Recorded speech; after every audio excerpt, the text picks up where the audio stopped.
Jail পাঠিয়েছে, Utba Saiba পাঠিয়েছে সাহাবা হুজুরদের পরীক্ষা করবে বলে। সেই আল্লাহ আজকে দিনে এ যুবক, এ আমার আব্বা মায়েরা বোনেরা, আজকে দিনে পরীক্ষার জন্য আমার দেশের মাথায় মোদিকে পাঠিয়েছে তোমায় আমার পরীক্ষা নেবে বলে। মোদি আজকে ফেরাউন টাইপের নয়, এক কথা বলছো না? তাহলে আল্লাহ পরীক্ষা নেবে না নেবে না? তাহলে মোদিকে পাঠিয়েছে কে? আর পরীক্ষা কাদের নেবে? যারা ভালোবাসে বলে আল্লাহ যে আমার ভালোবাসায় জালিমের বিরুদ্ধেও তুই দাঁড়াস কি দেখবে। দাঁড়ালে জেল হবে, দাঁড়ালে মার হবে, দাঁড়ালে জানো যেতে পারে, তারপরেও তুমি আছো কিনা এটা পরীক্ষা। এই কথা শুনছেন? এটা পুরো দেশবাসীর জন্য মেসেজ, আর বাংলার মানুষের জন্য আল্লাহ জালিম দেয় না। ওটা লাস্টে কি ধৈর্য আছে তো নাকি? বাবেরা, নওজোয়ান তরুণেরা, তোমার আমার আব্বা জান সৈয়দনা ইব্রাহিম আলাইহিস সালাম আল্লাহ পাক পরীক্ষা নিয়েছিল কেমন ভাবে দেখো। এই যুবকেরা প্রথমে আল্লাহ 90 বছর বয়স হয়ে গেছে, একটাও সন্তান দেয়নি। 90 বছর পরে আল্লাহ পাক ইসমাঈল আলাইহিস সালামকে দিল। দেওয়ার পরে ওই সন্তানকে আল্লাহ পাক পরীক্ষা নিতে লেগেছে। এই ইব্রাহিম রে, তোমার ইসমাঈলকে আমি আল্লাহ আমার জন্য কুরবানি করে দাও। ইব্রাহিম আলাইহিস সালাম আল্লাহকে কত ভালোবাসে, নিজের সন্তানকে আল্লাহর জন্য কুরবানি করবে বলে মিনায় নিয়ে চলে গেছে। চোখে কাপড় বেঁধেছে, সংক্ষেপ করে বলি বিসমিল্লাহ আল্লাহু আকবার বলে বাচ্চার গলাতে তরোয়াল ছাড়িয়েছে, ফিসকিরি দিয়ে রক্ত বাহির হয়েছে। ইব্রাহিম আলাইহিস সালামের হাত ভিজে গেছে রক্তেতে। ইব্রাহিম আলাইহিস সালাম মনে মনে খুশি হয়ে গেছে যে আমি আমার বাচ্চাকে আল্লাহর জন্য জবাই করে দিলাম। দুনিয়া শোনো গো শোনো, আল্লাহর প্রেম কাকে বলে শোনো। আল্লাহ পাককে দেখাতে লেগেছে, ও রব্বি আল্লাহ, আপনি মনকে আপনাকে আমি এত ভালোবাসি, আমার বাচ্চার আগে আপনাকে আমি বেশি ভালোবাসি। এই বলে চোখটা খুলে আসমানের দিকে মুখ তুলে বলছে, আল্লাহ আমি আমার বাচ্চাকে আপনার জন্য কুরবানি করে দিলাম, আল্লাহ আমি আপনাকে বেশি ভালোবাসি। এই বলে যে জমিনের দিকে তাকিয়েছে, ইব্রাহিম আলাইহিস সালাম দেখছে একটা দুম্বা জবাই হয়ে গেছে, আর ইসমাঈল আলাইহিস সালাম পাশে দাঁড়িয়ে রয়েছে। আমার আল্লাহ আওয়াজ দিয়ে বলল, ইব্রাহিম তুমি আমাকে এত ভালোবাসো, তুমি তোমার বাচ্চাকে কুরবানি করে দিয়েছো আমার জন্য। এই ইব্রাহিম রে, এটা তোমার পরীক্ষা ছিল, তোমার বাচ্চা তোমাকে ফিরিয়ে দিলাম এবং তোমাকে কুরবানি করিয়ে দিলাম, আর আমি আল্লাহ তোমার উপরে রাজি হয়ে গেলাম। আরো জোরে বলুন সুবহান।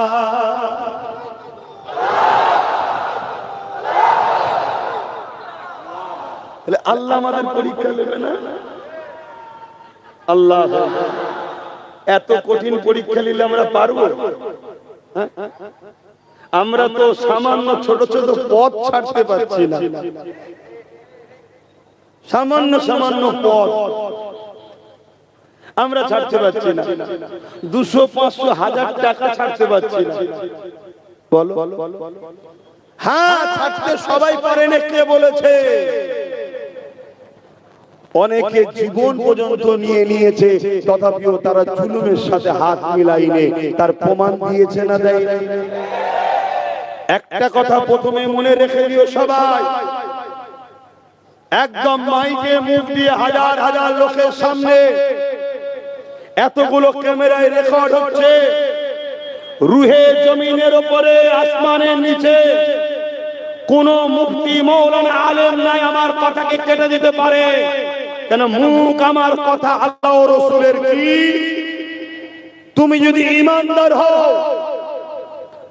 আর তুমি যদি জুলুমের বিরুদ্ধে, অন্যায়ের বিরুদ্ধে, সন্ত্রাসের বিরুদ্ধে, দুর্নীতির বিরুদ্ধে, চোরের বিরুদ্ধে, মসজিদ আকাবের দুশমনদের বিরুদ্ধে লড়তে গিয়ে তুমি যদি মারা যাও, আমার আল্লাহ তোমাকে শহীদের দরজা দেবে। জোরে বলুন সুবহানাল্লাহ।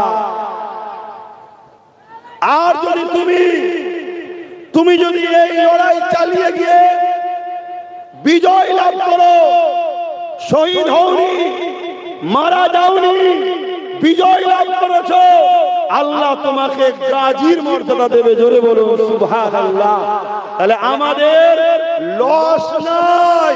কেন? আমরা জালিমদের দলে নয়, আমরা মজলুমদের দিকে, গরিবদের দিকে, ক্ষুধার্তদের দিকে, এতিমদের দিকে, বিধবাদের দিকে, ইনসাফের দিকে, মানবতার দিকে, মসজিদের পক্ষে, কবরস্থানের পক্ষে, ঈদগার পক্ষে।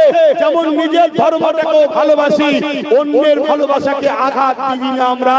তা আমরা যে কাজ আজকে করছি, এ কাজ কোরআন সুন্নাহর রাস্তায় দেখানো।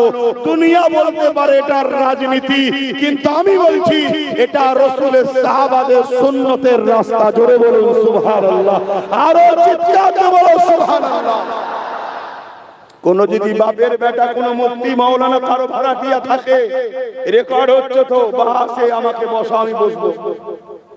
শুনছেন না? শুনেন না? কেন? এখন তো অনেক মুফতি আছে দালালি করে, অনেক আলেম আছে দালালি করে, অনেক ইমাম আছে দালালি করে। এই আমি সব মুফতিকে দালাল বললাম? ঈমান চলে যাবে দালালি। কেন? উলামা হলো রাসূলের ওয়ারিস। আল উলামা ওয়ারাসাতুল আমবিয়া, নবীর ওয়ারিস তারা। তাদের বিরোধী করা মানে আল উলামা ওয়াহিনাতুল কুফরুন, উলামাদের ইহানত করলে কুফরি হবে। কিন্তু যে দালাল, তাকে দালাল বলতে হবে। সারা বছর পাওয়া যায় না। যখন বলেছিল কোরআন মিটে যাবে, তখন এই দালালদের মুখে কথা ছিল না। এখন এই দালালরা ব্যাট ধরতে নেমেছে, আর একবার চান্স দাও। এগুলো দালাল নয়। যখন ওয়াকাফের আন্দোলনে ভাঙড়ের মানুষেরা মিথ্যা মামলায় জেল খাটলো, তোমাদের এই আশপাশের কোন থানাতে মিথ্যা মামলায় ভাঙড়ের ছেলেগুলো জেল খাটলো, মসজিদের পক্ষে, কবরস্থানের ঈদগাহ খানকার পক্ষে নেবে মিথ্যা মামলায় জেল খাটলো, তখন একটা দালাল মুফতি মাওলানার মুখে কথা ছিল না। যেদের উপরে জুলুম করা হচ্ছে, অবিলম্বে এদেরকে ছেড়ে দেওয়া হোক। না হয় আমরা ইমাম সংগঠন, আমরা মুফতি সংগঠন, আমরা মাওলানা সংগঠন, ধান্দাবাজ ছেড়ে খাওয়া সংগঠন, একটা কেউ মুখ খুলেছিল? এখন সব বড় বড় মিডিয়া সামনে বাইট দিচ্ছে, সবই ঠিক আছে, একটা বার দেখতে হবে। 2021 চূড়াই তো দালাল গুলো বলেছিল যে একটা বার দেখতে হবে। এই দালাল গুলোই বলেছিল। 2021 চার্জ করে দিয়েছিল, 5 বছর ভালো করে খেয়েছে, হারামের খাবার খেয়ে 2005 বছর পর 26 আবার সব বেরিয়েছে হারামের কিছু খাবে বলে। আমার কথাই কষ্ট হচ্ছে বাপ, হক কথা তেতো লাগলেও কিছু করার নেই বাপ। আমার নবী বলেছে, নবীর কথা শুনবেন না? এই নবীর আগে কেউ নাকি? নবী বলেছে আখিরি জামানা যুবকরা শোনো। এমনি আমার দলে পেনশন ছাড়া বেশি, আমার দলে খদ্দের সব একটু এদিক ওদিক ফিল্ডিং দেয়, এর জন্য আমাকে অনেক কথা শুনতে হয়।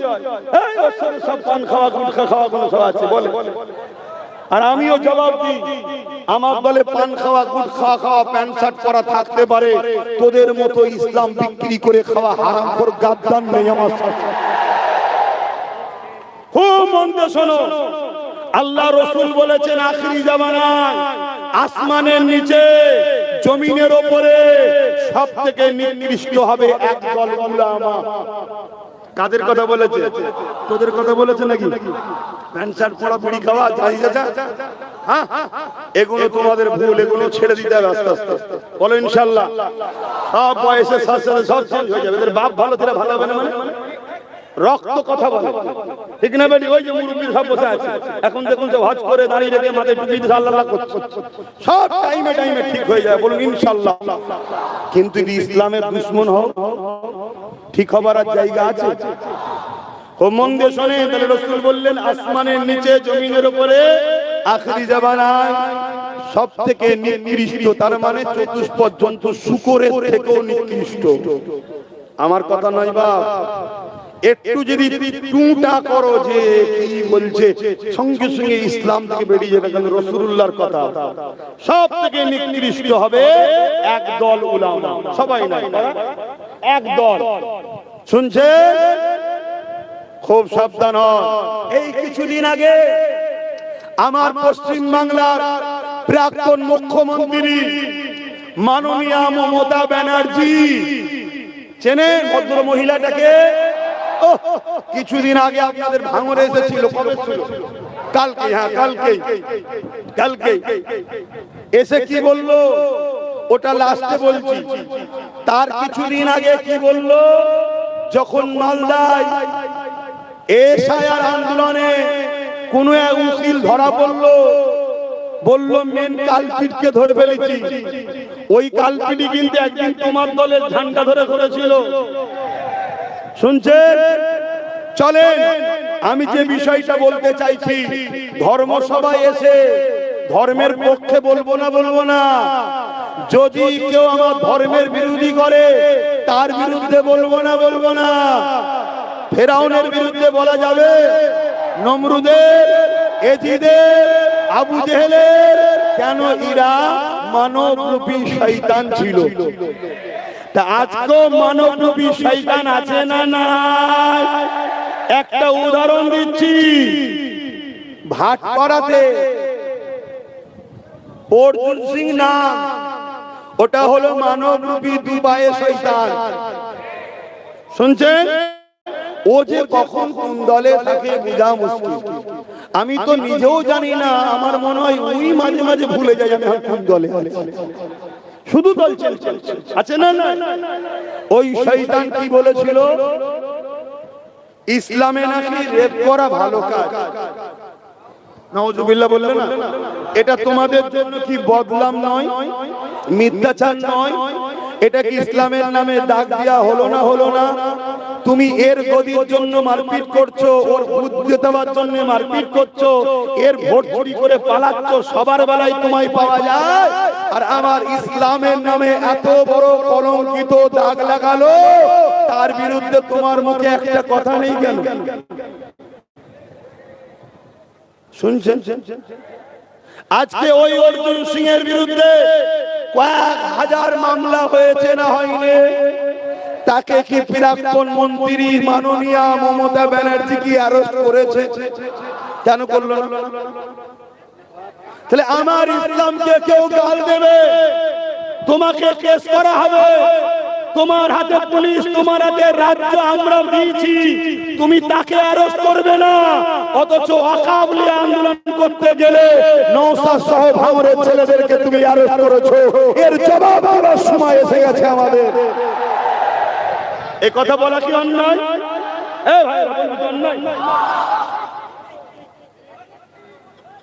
দুশ্মন চিনতে শেখো আর বন্ধু চিনতে শেখো। আর একটু এগিয়ে যাও, শুনছেন? আর একটু এগিয়ে যাও। 4 পাস বিজেপির আরেকটা নেতা কোরআনের সূরা তাওবার 5 নম্বর আয়াতে হিংসা ছড়াচ্ছে বলেছিল, মনে পড়ছে? ওই 4 পাস বিজেপির নেতার বিরুদ্ধে এই বাংলায় কয়েক হাজার মামলা হয়েছে, কেস হয়েছে। তাকে আমার রাজ্যের প্রাক্তন সিএম মাননীয়া মমতা ব্যানার্জি অ্যারেস্ট করেছে। তাকে অ্যারেস্ট করেনি, কিন্তু তোমার এই ভাঙড়ে কোন একজন মহিলা বলেছিল মমতা ব্যানার্জির স্বামী নেই, বলেছিল না? আর তোমাদের এই ভাঙড়ে আরেকটা জাহান্নামের কুকুর ঘুরঘুর করছে, সে তার বিরুদ্ধে কেস করেছিল, মনে আছে? ওই জাহান্নামের কুকুর, তুই এই মুসলিম মহিলাটার ব্যাপারে কেস করতে পারলি কেন? এ বলেছিল তোর মায়ের নাকি স্বামী নেই। এই মমতাকে মা বলে না, বলে না, ভাষা খারাপ লাগছে? হুজুর মনে হচ্ছে হুজুর। হুজুর বলবে কেন? আমার ইসলামের বিরোধী হচ্ছে, এখন হুজুর তসবিহ পড়বে? ওটা হুজুর নয়, ভণ্ড। ওমর ফারুক যেমন মসজিদে পাগড়ি পরে খুতবা দিয়েছে, আবার অন্যায়ের বিরুদ্ধে তরোয়াল নিয়ে মাঠেও নেমেছে। এর নাম ইসলাম, এর নাম ইসলাম। দাদা হুজুর রহমাতুল্লাহ আলাইহি যেমন গদিতে বসে পীর মুরিদি করেছে, পাড়ায় পাড়ায় গিয়ে দ্বীনের শিক্ষা দিয়েছে, আবার কলকাতার রাজপথে দাঁড়িয়ে ব্রিটিশের বিরুদ্ধে হুঙ্কারও দিয়েছে। এর নাম ইসলাম। আমার কথা ভাষা খারাপ লাগছে? কথা সত্যি করে বলো।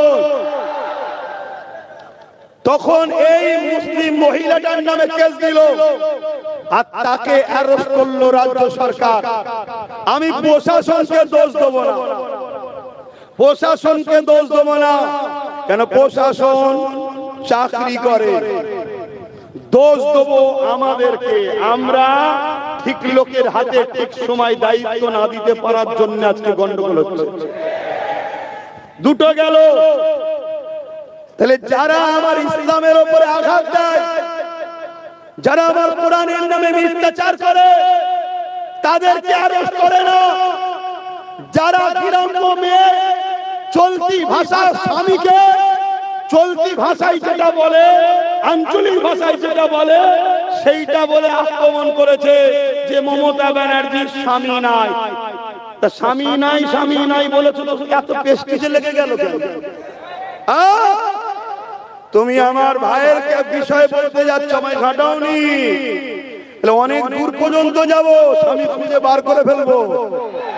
আমায় ঘাটাতে যাওনি। আমার নাম আব্বাস সিদ্দিকী। আমার নামের মানে জানো? আমার নামের মানে জানো? শুনে রেখে দাও। আমার নামের মানে হলো রেগে যাওয়া সিংহ। ঘুমন্ত ঠান্ডা হওয়া নয়, রেগে যাওয়া সিংহ। আব্বাস মানে হচ্ছে টাটা। আমি কে জানো?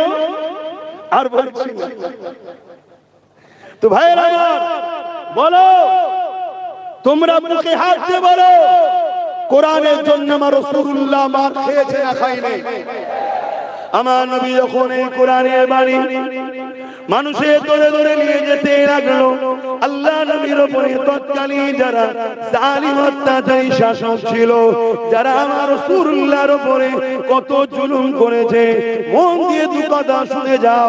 আল্লাহ রাসূল নবী দয়া নবীর উপরে তৎকালীন আবু জিল উতবা সাইবারা কত অত্যাচার করেছে। আমার নবী পাক এই কোরআনের বাণীকে নিয়ে মক্কা মানুষ যখন শুনতে চাইছে না, আল্লাহ নবী এই বাণীকে নিয়ে পাশে তায়েফের জমিনে গেল। মন দিয়ে শুনবে যুবকেরা, শুনছো?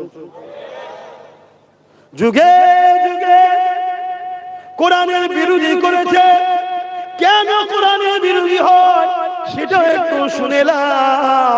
কোরআন ইনসাফের কথা শিখায়, ইনসাফিবাদীরা কোরআনের বিরুদ্ধে যায়। কোরআন ন্যায়ের কথা বলে, অন্যায়কারীরা কোরআনের বিরুদ্ধে যায়। কোরআন মানবতার কথা বলে, মানবতার বিরোধী যারা, তারা কোরআনের বিরোধী করেছে। কোরআন নাই ইনসানিয়ত প্রতিষ্ঠিত করতে বলেছে, জাস্টিস নাই প্রতিষ্ঠিত করতে বলেছে। যারা সমাজে ফিতনা ফাসাদ জুলুম করতে চায়, তারা কোরআনের বিরুদ্ধে যায়। এ যুবক, এ আমার আব্বা জানেরা, মায়েরা, মন দিয়ে শোনেন, কোরআন কোনো বই নয়। কোরআন হলো কালামুল্লাহ, আল্লাহ পাকের কথা। কোরআন শিখিয়েছে খোদার্থ মানুষকে খানা দাও। কোরআন শিখিয়েছে অসহায়কে আশ্রয় দাও। কোরআন শিখিয়েছে কেউ বিপদে বললে তাকে সাহায্য করো। কোরআন শিখিয়েছে তুমি যদি কারোর উপরে দয়া দেখাও, কিয়ামতের কঠিন দিনে আল্লাহর দয়ায় তুমি জান্নাতি হয়ে যাবে। কোরআন আমাকে শিখিয়েছে কোন হিন্দু, কোন দলিত, কোন আদিবাসী, কোন সাঁওতাল, কোন বাগদি, তার ধর্ম, তার জাত দেখতে যেও না, তাকে মানুষ দেখো, মানুষ দেখো। কোন মানুষ যখন বিপদে পড়ে যাবে, সে যদি হিন্দু হয় তার পাশেও দাঁড়াও, সে যদি আদিবাসী হয় তার পাশে দাঁড়াও, সে যদি খ্রিস্টান হয় তার পাশে দাঁড়াও। শুনে রেখে দাও, অন্য ধর্ম দেখুনি গো, কোরআন বলেছে মানুষ যখন বিপদে পড়বে, তাকে যদি তুমি সাহায্য করো, তাকে বিপদ মুক্ত করে দাও, তাকে যদি বাঁচাবার মাধ্যম হয়, পুরো মানুষ জাতিকে বাঁচাবার নেকি আল্লাহ তোমায় দিয়ে দেবে। কোরআন আমাদের শিখিয়েছে, তুমি যদি কোন নিরীহ মানুষের উপরে জুলুম করো, পুরো মানুষ জাতির উপরে জুলুম করার পাপ হবে। কোরআন শিখিয়েছে, কোন নিরীহ মানুষকে যদি তুমি খুন করে দাও, পুরো মানুষ জাতিকে তুমি খুন করার পাপ পাবে। এই কোরআনের বিরোধী করিস কেন রে তোরা? এই জন্য করে তারা হলো জালিম, তারা হলো খুনি, তারা হলো সন্ত্রাস, তারা হলো দাঙ্গাবাজ, তারা হলো লুটেরা, তারা হলো চোর, তারা হলো বদমাই, তারা হলো সন্ত্রাস, তারা হলো জঙ্গি, তারা হলো আতঙ্কবাদী, তারা হলো দেশদ্রোহী, তারা মানবতার বিরুদ্ধে, তারা সমাজের বিরুদ্ধে, তারা এতিমদের বিরুদ্ধে, তারা বিধবার বিরুদ্ধে, তারা গরিবের বিরুদ্ধে, তারা কোরআনের বিরোধী করে। কেন? কোরআন ইনসাফের পক্ষে, আর ওরা জুলুম তাই কোরআনের আলোকে বন্ধ করতে চায়। মনে রেখে দিও, আমেরিকার প্রেসিডেন্ট জর্জ ডব্লিউ বুশ যখন ছিল, সে বলেছিল কোরআনকে শেষ করে দেবো, ইসলামকে শেষ করে দেবো। জর্জ ডব্লিউ বুশ, তুই ফুস হয়ে গেছিস। কিন্তু আমেরিকা এবং ইউরোপ দুনিয়া, তারা তাদের মিডিয়া, তাদের কলম, তাদের পেপার, তাদের বক্তা, তারা বলতে লেগেছে আগামী 40-45 মধ্যে ইউরোপ দুনিয়া আমেরিকা সহ সংখ্যাগুরু হবে কোরআনের প্রেমী। আরো জোরে বলুন সুবহান। তাহলে বলো, কোরআনকে মিটাতে পারবে? কিন্তু কেউ যদি কোরআনের দুশমন হয়, তুমি কি তার বন্ধু হবে? তুমি যাকে ভালোবাসো তার দুশমন কি তোমার দুশমন নয়? সত্যি করে বলো। তাহলে কোরআনের প্রেমিক কারা কারা আছো একটু হাত তুলে দেখো। হাত লম্বা করে তুলবে। কোরআনকে ভালোবাসো, হাত লম্বা করে তোলো। ভয় খাচ্ছ? ভয় খাচ্ছ? আরে যে ভয় খাই সে বারবার মরে, আর যে ভয় খাই না সে একবার মরে। তাহলে কোরআনকে ভালোবাসো। একটু পাশে দেখো তো কেউ হাত বাকি রেখেছে কি? কোরআনের পক্ষে নয় এমন কেউ নেই তো? হাত লম্বা করে তোলো, একটু বলো কোরআন শরীফ, কোরআন শরীফ, কোরআন শরীফ। কোরআনের দুশমনেরা মুর্দাবাদ, কোরআনের দুশমনেরা মুর্দাবাদ। কোরআন শরীফ, কোরআনের প্রেমিকরা বলুন জিন্দাবাদ। নারে দিবে আপনা বাবা। কোরআনের দুশমন যারা, তারা আমাদেরও দুশমন, তাই তো নাকি? আচ্ছা, কেউ যদি বলে কোরআন শেষ হয়ে যাবে, আমার উন্নতি শেষ হবে না, সে কোরআনের দুশমন না? দুশমন না? তাই জোরে বলে। তাহলে কোরআনের দুশমন যে, সে আপনাদেরও দুশমন তো? এ কথা একমত তো? তাহলে কোরআন শেষ হয়ে যাবে কেউ যদি বলে, সেও বুশের মতো ফুস হয়ে জাহান্নামে চলে যাবে। ঝগড়া প্রস্তুতি বাপের জন্য করতে আসে না, ঝগড়া প্রস্তুতি তার মায়ের জন্য করতে আসে না। হ্যাঁ, আমি জানি আমার মাকেও গাল দেওয়া হয়, বাপকেও গাল দেওয়া হয়। আমি মা বাপের জন্য ঝগড়া করতে আসিনি, আমি আল্লাহর বাণীর জন্য কথা বলছি, আল্লাহর জন্য কথা বলছি, দ্বীনের জন্য কথা বলছি। আমার কথা যদি আপনার অপছন্দ হয়, জানতে হবে আপনার ঈমানে জন্ডিস হয়েছে। মন দিয়ে বলুন, কোরআনের দুশমন আপনাদের দুশমন, হ্যাঁ কি না? তাহলে আমার বাংলার মাননীয়া মমতা ব্যানার্জি বলেছিল কোরআন শেষ হয়ে যাবে, আমার উন্নতি শেষ হবে না। বলুন, এই কথাটা মানুষের মতো না শয়তানের মতো? জোরে বলুন। তাহলে শয়তানকে সাপোর্ট করা যায়? জোরে বলুন। হাত তুলে সাক্ষী দেন, এর বিরুদ্ধে থাকবেন, এর বিরুদ্ধে ভোট দেবেন, এর থেকে দূরে থাকবে, এর বিরুদ্ধে লোককে প্রচার করবে, কোরআনের দুশমনের বিরুদ্ধে লড়বে, কোরআনের দুশমনকে মিটাবার জন্য চেষ্টা করবে। তাতে যদি জান লাগে জান দেবে, মাল লাগে মাল দেবে। নারে দিবে, নারে দিবে। কেউ হাত তুলতে বাকি নেই তো? যদি বাকি থাকে চিনে রাখো, বিরোধী করবো না, শুধু চিনে রাখবো। এক গাদ্দার আমাদের নেই, যে কোরআনের পক্ষে নয়, সে মুসলমান ঘরে জন্ম নিয়েছে, তার দুটো সমস্যা থাকতে পারে, হয় গন্ডগোল গুড়ায়, আর না হয় খেয়ে খেয়ে হারাম খেয়ে বেরিয়ে। এই কথা খারাপ লাগছে, শোনো, একটা নয়, হাজারটা নওশাদকে কুরবানির জন্য, কোরআনের জন্য কুরবানি করে দেবো, অসুবিধা নেই আপনার সাথে। আমার কোরআন মিটে যাবে বলেছে, আজকে দিন এসেছে, জবাব দেবেন না দেবেন না। আজকে যেসব মৌলানা, যেসব মুফতি, যেসব বক্তা, যেসব আলেম, যেসব হযরত এই কোরআনের দুশমনের সাথ দিচ্ছে, আপনাদের কি মনে হয় এরা রাসূলুল্লাহর হাদিস অনুযায়ী আসমানের নিচে জমিনের উপরে নিকৃষ্ট না নিকৃষ্ট নয়? একটু হ্যাঁ কি না বলুন বাপজানেরা। বাপেদের কি কথা বলতে ভয় লাগছে নাকি?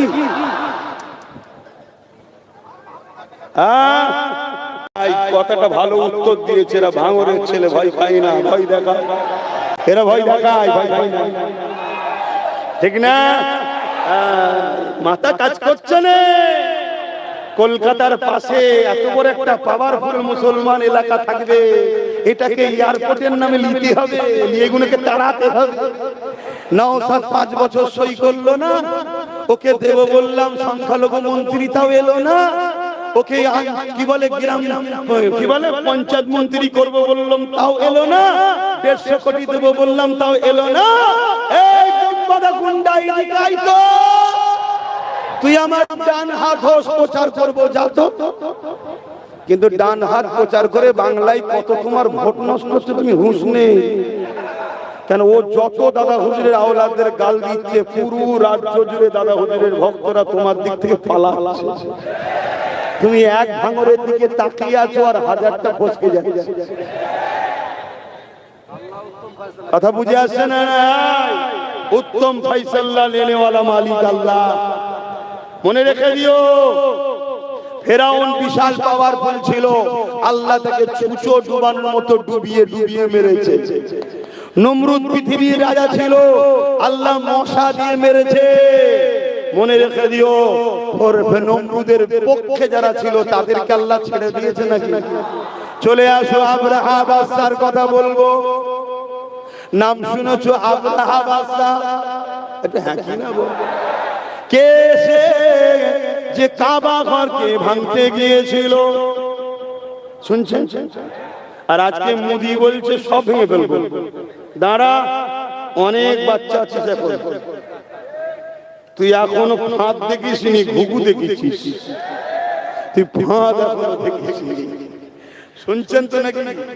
এই বলবো না ছেড়ে দেবো, আমাকে তো পিছন টান হয়ে আছে, যেতে হবে। বলবো একটু? সত্যি বলছেন, কষ্ট হচ্ছে না তো? আবার কাঁদবেন না তো? একজন তো প্রায় এসে কাঁদছে যে আমি কেন বলতে গেলাম ভাঙর হয়ে যাবে, আমাকেই তো সে ফেঁসিয়ে দিল। কি সর্বনাশের পাল্লায় পড়লাম বলতো, শুধু কাঁদছে। হাইরে, তোর এখন কিচ্ছু হয়নি, তোর এখন কিচ্ছু হয়নি। না, হঠাৎ করে কে যেন এসে বলছে যে একে মেরে দিবার প্ল্যান চলছে না। আমার সন্দেহ হচ্ছে যে বলছে সেই না মেরে দেবে। যদি বলেন কেন? কোন রাস্তা পাচ্ছে না। খারাপ লিখছেন? আর একটা বক্তব্য দিয়েছে না, 2 লক্ষ চাকরির ব্যবস্থা হবে। আরে শুনবেন তো, আরো অনেক কোম্পানি ঢুকবে বলছে না? আমি তো অনেক দিন থেকে বলছি এয়ারপোর্টের নামে জমিলে কোম্পানির হাতে দেবে। মিলছে কথা? অলরেডি টাকা অ্যাডভান্স নিয়েছে, ছুঁচো গিলা টাইপের হয়ে গেছে। খিদে পেয়েছে, সাপক করে গিলে নিয়েছে। গিলে দেখছি কি গন্ধ, না গিলতে পারছে, পেটেরও জ্বালা, উগলাতেও পাচ্ছে না। টাকাটা বড় অঙ্ক নিয়ে ফেলেছে, আর নওশাদ সই করে বলে দিতেও পারে। যেমন হোক করে একে হারা, আমার লোক বসা, সইটা করে দে, এয়ারপোর্টের নামে অ্যাকোয়ার করে নিয়ে উচ্ছেদ করে বড় বড় কোম্পানির হাতে তুলে দেবে। ভাঙরের যুবকেরা, বাপ দাদুর কবর ছেড়ে চলে যাবি, মসজিদ ছেড়ে চলে যাবি। সেদিন তো বন্দুকের সামনে দাঁড়াতে হবে। আজকে বন্দুকের সামনে না দাঁড়িয়ে সেদিকের বন্দুকের সামনে দাঁড়াবার প্রয়োজন হবে না, যদি আজকে ঠিক জায়গাতে ঠিক দিনে। আমার কথা অসুবিধা হচ্ছে কি গো? আমার বাপ জানেদের অসুবিধা হচ্ছে যে হুজুর জলসে এসে বলছে কেন তুই রাজনীতির ব্যানারে ধর্ম বিরোধী করিস কেন? তুই রাজনীতির নেতা হয়ে মন্দির মসজিদ নিয়ে ব্যস্ত কেন? ঠিক না? তুই কেন নিউ টাউনে মসজিদ করতে দিলি না? এটা তোর কাজ। ভাই শোনো, তুই কেন ইফতার পার্টির নামে ধর্ম খেলে রাজনীতিতে ঢুকালি? তুই কেন মসজিদে ঝান্ডা নিয়ে ঢুকে যাচ্ছিস? কথা শুনছেন? ও তুই করলে সব ঠিক, আর আমার নবীর মেম্বারে, নবীর ঘরের ছেলে, নবীর বংশের ছেলে, নবীর গোলাম যখন নবীর উম্মতদের দুশমনকে চিনাচ্ছি যে এটা তোর দুশমন রে, এটা তোর দুশমন, এটাকে চেন, আপনি তখন বলবেন, ও শুনবেন তো, আপনি তখন বলবেন যে ভাইজান এই কোরআনিয়া মাহফিলে কেন বলছেন, তার মানে কিছু সমস্যা আছে। তুই তো বলবি না রেড রোডে কেন যান, শুনছেন তো নাকি? তখন তো বলিস না যেটা আমাদের নামাজ, ওখানে মা মুসলিম মা বোনেদেরও যেতে নেই, আপনি কেন আসেন বলেছেন? তাহলে সমস্যা আছে, ঠিক না বেটি? তো খুব ভালো করে শোনেন, হ্যাঁ যে বসুন, খবর টবর দেখতে হবে, বসুন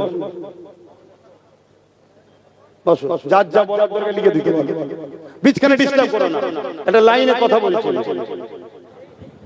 শুনছে কি বলতে গিয়ে এগুলোই গেল।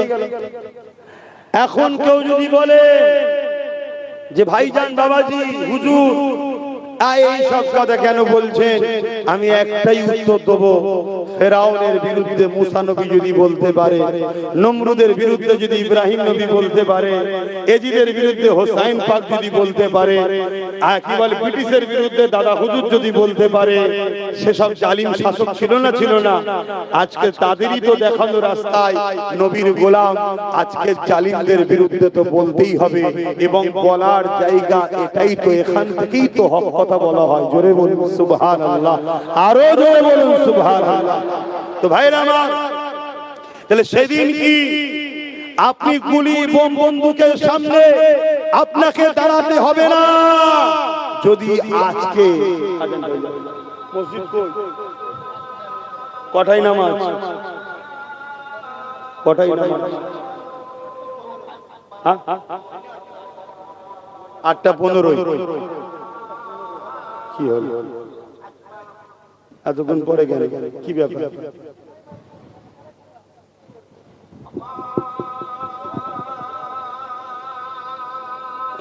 এই যে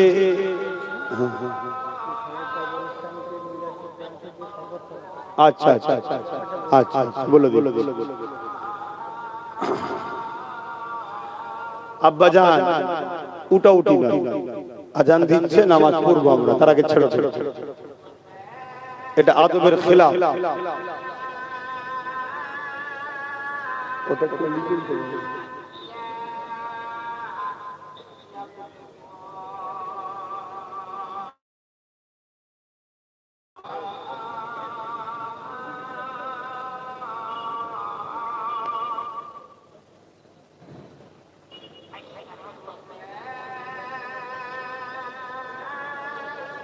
আস্তে আস্তে আজান আজান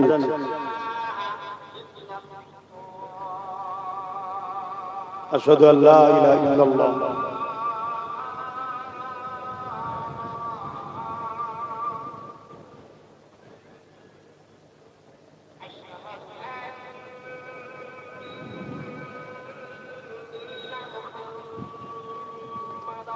সাল্লাল্লাহু আলাইহি ওয়াসাল্লাম।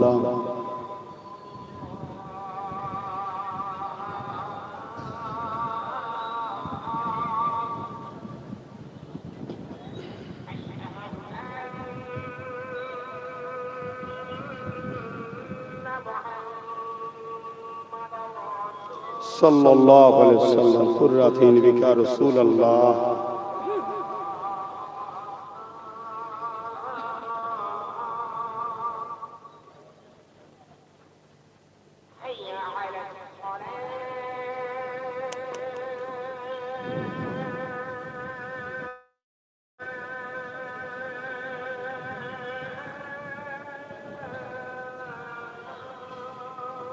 لا حول ولا قوة إلا بالله।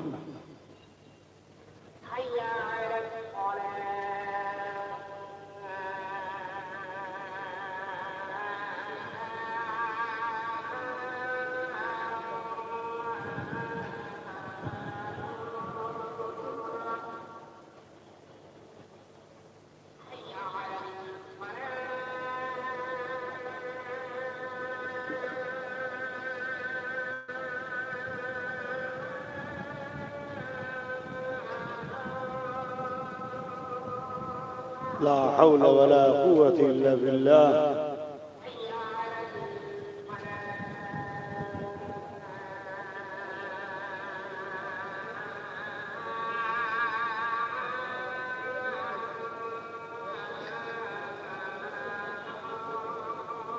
লা হাওলা ওয়ালা কুওয়াতা ইল্লা বিল্লাহ।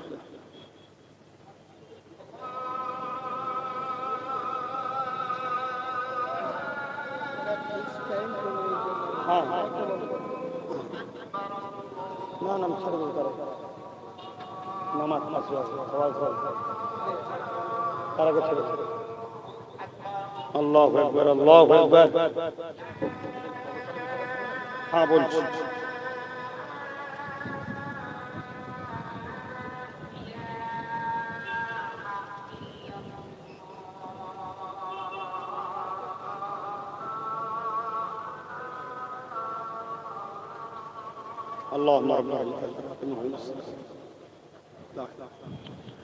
আল্লাহ করে আজান হয়ে গেছে, 8:15 জামা, তার আগেই শেষ করে দেবো।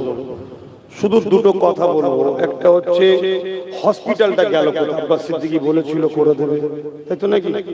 একটু হসপিটালটা খুঁজে দেখি নাকি, এইটা একটা। আর একটা হচ্ছে বলছে কবরস্থানে নিয়ে যে নাকি শপথ করা হচ্ছে, কোরআন দিয়ে শপথ করা হচ্ছে। বল, কোরআনে হাত দিয়ে টিএমসি কে ভোট দিবি? কবরস্থানে নিয়ে যে বলছে বল টিএমসি কে ভোট দিবি? হারা তোদের কপাল এত খারাপ হয়ে গেছে, লোককে কবরে নিয়ে যেতে হচ্ছে। তোদের অবস্থা এত খারাপ, তোদের মাননীয়া বললো কোরআন শেষ হয়ে যাবে, লাস্টে সেই কোরআন কি শপথ করাতে হচ্ছে।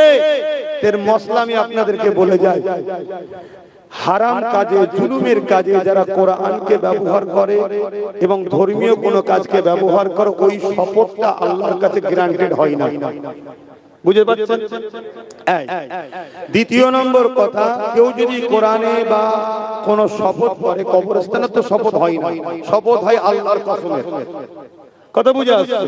কেউ যদি কোরআনে হাত দিয়ে বা আল্লাহর কসমে শপথ করে যেই কাজটা করবি বল, আর সে যদি দেখে এটা না করলে আমার জান চলে যাবে, তাহলে তাকে শপথ করতে হবে, জান বাঁচানো ফরজ। শুনছেন? আর যদি দেখে যে জান যাবে না, তারপরেও যদি কোরআনে হাত দিয়ে বা কসম খেয়ে মিথ্যার জন্য, অন্যায়ের জন্য শপথ করে, যে শপথ করবে সেও গুনাহগার, যে শপথ করাবে সে ইসলাম থেকে বেরিয়ে যাবে। মশলা। 3 নম্বর মশলা, কেউ যদি বলে না শপথ করলে জান চলে যাবে, এই ক্ষেত্রে কি করব? তাই ক্ষেত্রে সে, আল্লাহ তো দেখছে, নাচারে শপথ করলো, কিন্তু দেখা যাচ্ছে যে শপথ করলো তার বিরুদ্ধেই তাকে দাঁড়ানো জরুরি হয়ে গেল। কেন? ও থাকলে পরে আবার জুলুম করবে। কথা বুঝছেন তো নাকি? কিন্তু আপনি যে শপথ করেছেন, আপনি কি করবেন? আপনি 3টে রোজা রেখে দেবেন, হক আদায় হয়ে যাবে, কাফারা। 3টে রোজা। আর রোজা এত ভালো জিনিস, সপ্তাহে একটা করে রাখবে যারা, তাদের লিভার ক্যান্সারের মতো রোগ থেকে বেঁচে যাবে। জোরে বলুন সুবহানাল্লাহ। 3 জুম্মায় 3টে রোজা রেখে দেবেন, কাফারা মিটে যাবে। কিন্তু যারা কোরআনকে নিজেদের অন্যায়ের স্বার্থে ব্যবহার করে, সেই বেঈমানদের কোনোভাবে সাপোর্ট করা যাবে না। দ্বিতীয় নম্বর কথা, হসপিটালটা কোথায় গেল? আব্বাস সিদ্দিকী যে বলেছিল বসিরহাট মাঠে এসে, তো হসপিটালটা কোথায় গেল খুঁজে বার করা দরকার আছে তো নাকি? তার আগে একটু সালামটা দিয়ে নি। ইয়া নবী সালাম।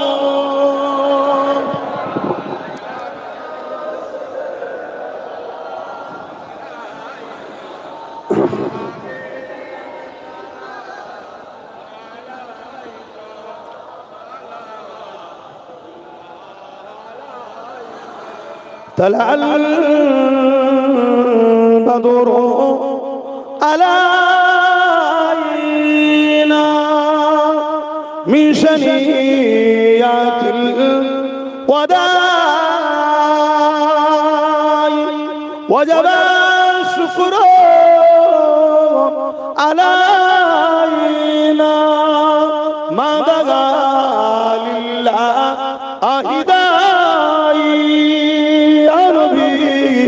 سلام يا رسول سلام يا سلام سلام يا نبي মদিনা হতে সব কিছুই পারে দেখিতে মুদরিলে কবরে এ রাখিলে লইবেন আপন করে নবী সালাম ইয়া রাসূল সালাম ইয়া হাবিব সালাম সালাবাতুল্লাহ। এই দাঁড়িয়ে একটা কথা জিজ্ঞেস করব,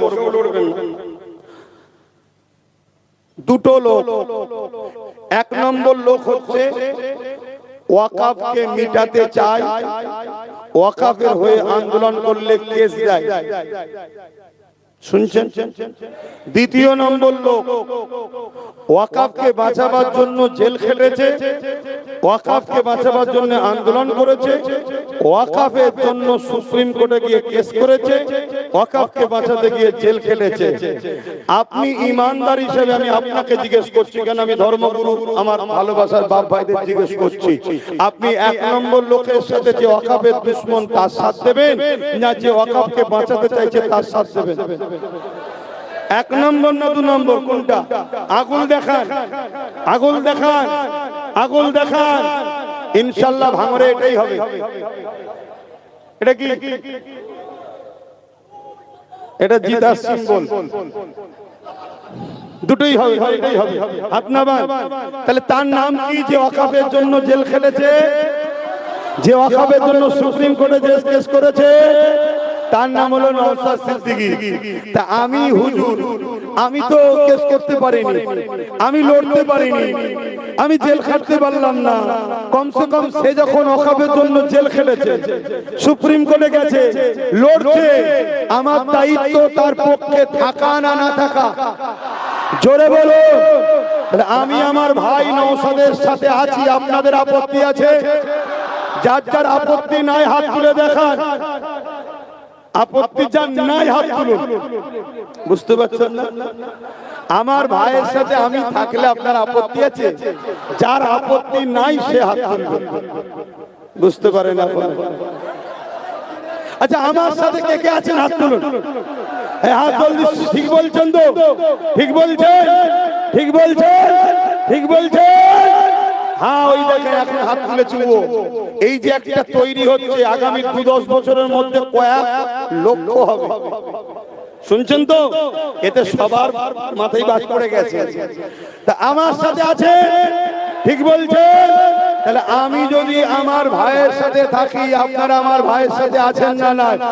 হাত লম্বা করে বলুন। আল্লাহকে সাক্ষী রেখে ওয়াদা করছেন, ওয়াদা করছেন, বলুন আয় আল্লাহ, আমি সাক্ষী দিচ্ছি ভাইজান আব্বাস সিদ্দিকীর সাথে আছি, তার কথা মতো নওশাদ সিদ্দিকীর সাথে থাকবো। কথা ক্লিয়ার? হাত নামান। অঙ্গীকার আমি করিয়েছি। কথা বুঝে আসছে ভাই? কাউকে জোর করালাম, কাউকে কবরস্থানে টেনে গেলাম, কেউ যদি না করতো, ভেতরে হাত না রাখতো, আমি কি তাকে জুলুম করতাম? না, জোর করে প্রেম হয় না। আজকে কেউ 10 লাখ দিলে তার সাথে যদি তুমি, আজকে ধরুন আমি আপনাকে 10 লাখ দিলাম, আপনি আমার সাথে চলে এলেন, কালকে কেউ 20 লাখ দিলে তার দিকে পালাবে। এজন্য পয়সা দিয়ে কখনো ভালোবাসা কিনা যায় না। এটা এখানকার সম্পর্ক, এটাকে কখনো কেউ কিনতে পারবে না। তাই আমি বলতে চাইছি, হসপিটালের কথা যারা জিজ্ঞাসা করছে তাদের জবাবটা একটু দিয়ে দোয়া করে দেবো। সকলে বসে যান। দরুদ শরীফ আল্লাহুম্মা সাল্লি আলা। তাড়াতাড়ি বসেন, সবাই হুই করে চলে এসে নামাজ পড়তে হবে। ভাই, আমার হসপিটালের কথা যে বন্ধুগুলো জিজ্ঞেস করছে, জিজ্ঞেস করার অধিকার আছে না নাই? আছে। কিন্তু জিজ্ঞেস করছি বন্ধু, সারা বছর জিজ্ঞেস না করেই ভোটের সময় জিজ্ঞেস করলেন কেন? তার মানে কিছু একটা প্ল্যান ছিল। কি প্ল্যানটা হচ্ছে এটাই, অনেক জায়গায় দেখবেন দুটো তিনটে করে বুথ যেতে, বিরোধীরা ওই দু তিনটে বুথ যেতে তাদের সদস্যদের কাজ করতে দেয় না। কেন দেয় না? কেন কাজ করতে দিলেই পরের বারে সবটা পেয়ে যাবে, আর যখন কাজ করতে পারবে না ভোটের সময় গেলে বলবো ওই দুটোকে জিতিয়ে তোদের কি লাভ হলো, কাজ করেছে নাকি? তা এরাও সারা বছর বলে না, এখন এটাকে ইস্যু তৈরি করছে যে হসপিটালটা কোথায় গেল। আমি জিজ্ঞাসা করছি 2014 রাজ্যের মাননীয়া সে বলেছিল নলমুড়ির হসপিটালকে সুপার স্পেশাল হসপিটাল করব, হয়েছে? তারপরে 2021 আমি যেদিন বলেছি তারপরের দিনে এসে বললো আমারও একটা ভাঙড়ের হসপিটাল করো, খুব শখ। তার মানে আপনি আমার কথা খুব ভালোভাবে শোনেন। তার মানে আমি আগের দিন বলেছি, আপনি পরের দিন এসে বললেন, বলার পরে কি বললো যে আমি অনেকবার করতে গেছি, জমিও কিনা আছে, এই হয়েছে, হয়নি, আগামী দিন হয়ে যাবে, তাই তো নাকি? সে হসপিটাল হয়েছে। বলেছিল ভাঙড়ে হিমঘর করে দেবো, করেছে। বলেছিল 10,000 মাদ্রাসা দেবো, দিয়েছে। ডবল ডবল চাকরি, বলছে চপ বিক্রি করে খানা, এটাও তো চাকরি। বলেছে কি বলে আমি বেঁচে থাকতে এসআর হতে দেবো না, এসআর হয়েছে না হয়নি? বলছে কি বলছে যে ওয়াকফ আমার বিষয় নয়, এখানে হতে যাবে হবে না, ওটা দিল্লির ব্যাপার, এখানে আন্দোলন করতে দেবো না। সে ওয়াকফ আইনকে মেনেছে না মানেনি? বলেছিল ফুরফুরায় রেল চলছে, বলছে ফুরফুরায় রেল করে দিয়েছি, বাস্তব কথা বলছি। বরগেছিয়ায় জনসভার প্রচার করতে এসে লোকসভার ভোটে প্রকাশ্য জ্যান্ত মাছে পোকা ফেলে দিল, বলছে ফুরফুরায় রেল করে দিয়েছি। এই রেলে যাও নাকি তোমরা? তারপরে কি বলেছিল আলিয়া মাদ্রাসা ইউনিভার্সিটি, মাদ্রাসা নামকে যোগ করব, 10% সংরক্ষণ দেবো, আর কি কি বলেছে বলেন না, সবই তো আপনারা জানেন। আমি তো এই জগতের লোক ছিলাম না, আমার তো এদিকে খেয়াল ছিল না। আমি রাজনীতিতে মাথা দেওয়ার পিছনে দুটো কারণ। নাম্বার 1 কারণ হলো যখন চুচুড়ার মসজিদ মাদ্রাসায় এই রাজ্য সরকার মমতা ব্যানার্জি তালা মেরে দিয়েছিল, আমি ওটাকে খুলতে গেছিলাম। খুলতে যাবার সময় উনি দেখি পুলিশ নামাচ্ছে, পুরো ঘিরে ফেলেছে, কানা খুশি হচ্ছে, লাঠি চালাবে, পিটবে। আমি বলেছিলাম মাইকে আজকে আমার 14-15 হাজার লোক আছে, আজ যদি তুমি পেটো কালকে বাংলায় সুদে আসলে বুঝে নেবো। কেন? আমি তো জুলুম করতে আসিনি, আমি কারো ঘর তালা মারতে আসিনি। তুমি রাজ পাওয়ারের জোরে আমার মসজিদে তালা মারলে কেন? আমার মাদ্রাসা তালা মারলে কেন? আমি খুলতে এসেছি, ওই মসজিদ খুলেছি, আমি ওই মাদ্রাসা খুলেছি, আল্লাহর শুকর, সেখানে নামাজ পড়ে ঘরে এসেছি। বলুন সুবহানাল্লাহ, বলুন আলহামদুলিল্লাহ।